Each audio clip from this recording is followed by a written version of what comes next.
Opa, você trabalha na UPE? Trabalha. É com você que eu quero conversar um pouquinho, tá? Não vou me demorar, porque o dia tá massa pra gente fazer uma série de coisas e esse céu azul convida a pedalar, rapaz, convida para uma praia, né? A uma leitura de um livro numa varanda ou num terraço. Tanta coisa para fazer hoje, então eu não vou consumir o teu tempo, não. Vou ser bem breve. O meu desejo é compartilhar algo sobre esse 1º de maio, até de natureza pessoal, e vincular isso à nossa realidade como trabalhadores do serviço público estadual, né? Mas antes de fazer isso, eu quero me apresentar. Meu nome é Gleidson, eu também sou servidor da Universidade de Pernambuco desde 98, né? Sou vinculado ao Hospital Oswaldo Cruz e lotado na ouvidoria, né? E o que é que eu queria dizer a você nesse momento? Olha, 1º de maio é um dia que eu acho que o maior sentimento meu num dia assim é o de gratidão.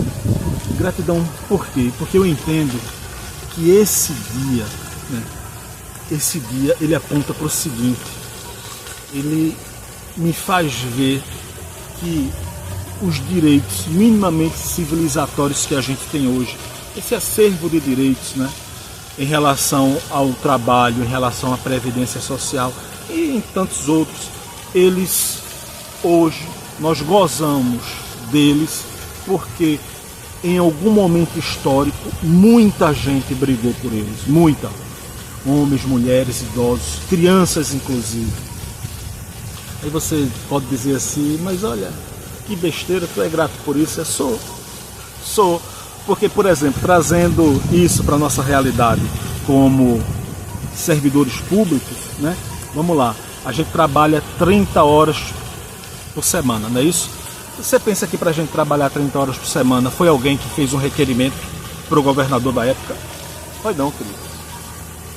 Foi uma luta histórica que foi sendo constituída e que desagou, por exemplo, para a gente no serviço público em 30 horas na década de 70, com o Estatuto do Servidor Público, né?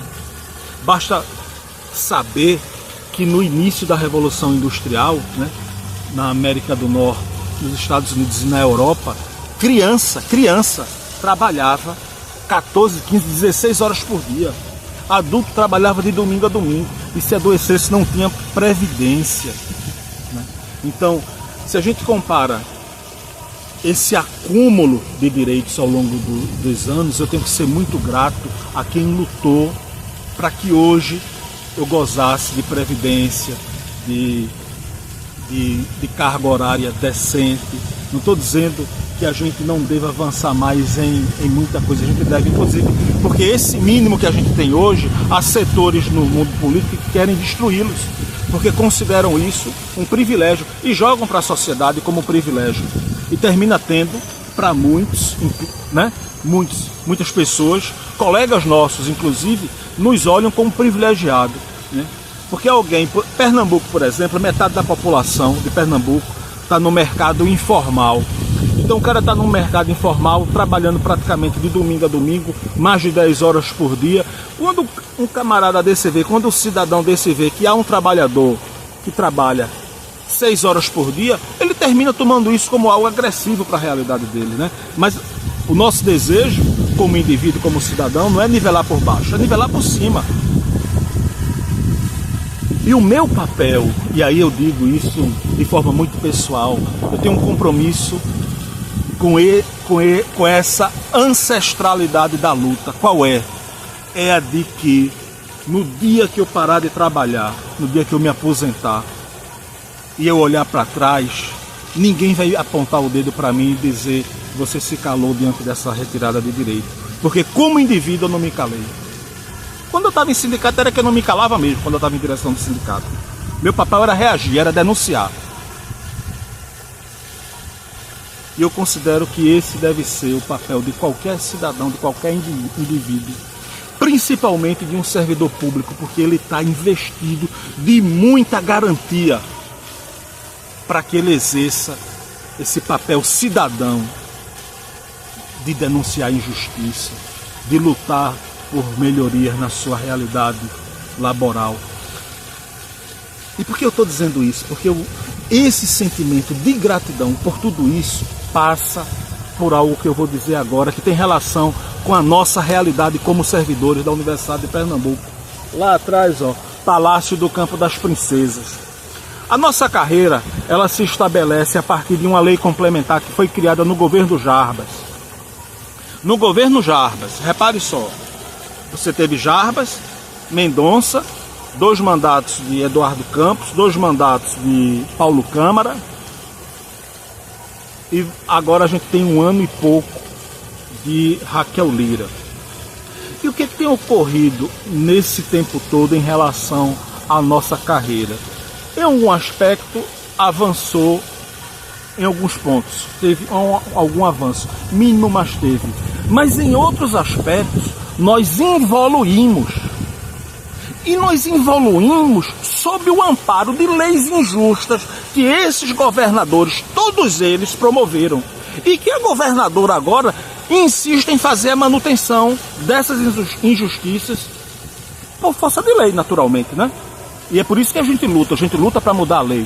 E aí, para concluir, eu só quero dar um exemplo. A forma pessoal, nossa carreira é uma carreira que tem que ser reconstruída. Mas tem coisas nela que não se concebe em lugar nenhum do mundo. Por exemplo, a forma como o governo do estado, hoje, no papel, tendo a governadora Raquel Lira à frente do estado, enxerga a questão do nosso tempo de serviço. Nós temos uma carreira hoje que, se o camarada fizer uma avaliação de desempenho todo ano, ele chega ao final da carreira com 30 anos. Chega no último salário com 30 anos. O que eu já acho um absurdo, porque último salário não é para chegar com 30 anos, principalmente o salário baixo desse que a gente tem. Último salário é para chegar com 14, 15 anos, rapaz. Né? Para quê? Para gozar o último salário por mais tempo. Ninguém vai gozar o último salário quando está perto de se aposentar. Mas qual é a realidade da gente na UPE hoje? Nós temos trabalhador com 51 anos de serviço e está longe do último salário. Está lá na classe 2 ou na classe 3. Está longe do último salário. Aliás, o que não falta hoje na UPE são trabalhadores e que o efetivo tempo de serviço não tem relação com a classe onde ele está. Nós temos trabalhadores com mais de 40 anos que não estão no último salário, com mais de 30 anos que não estão no último salário.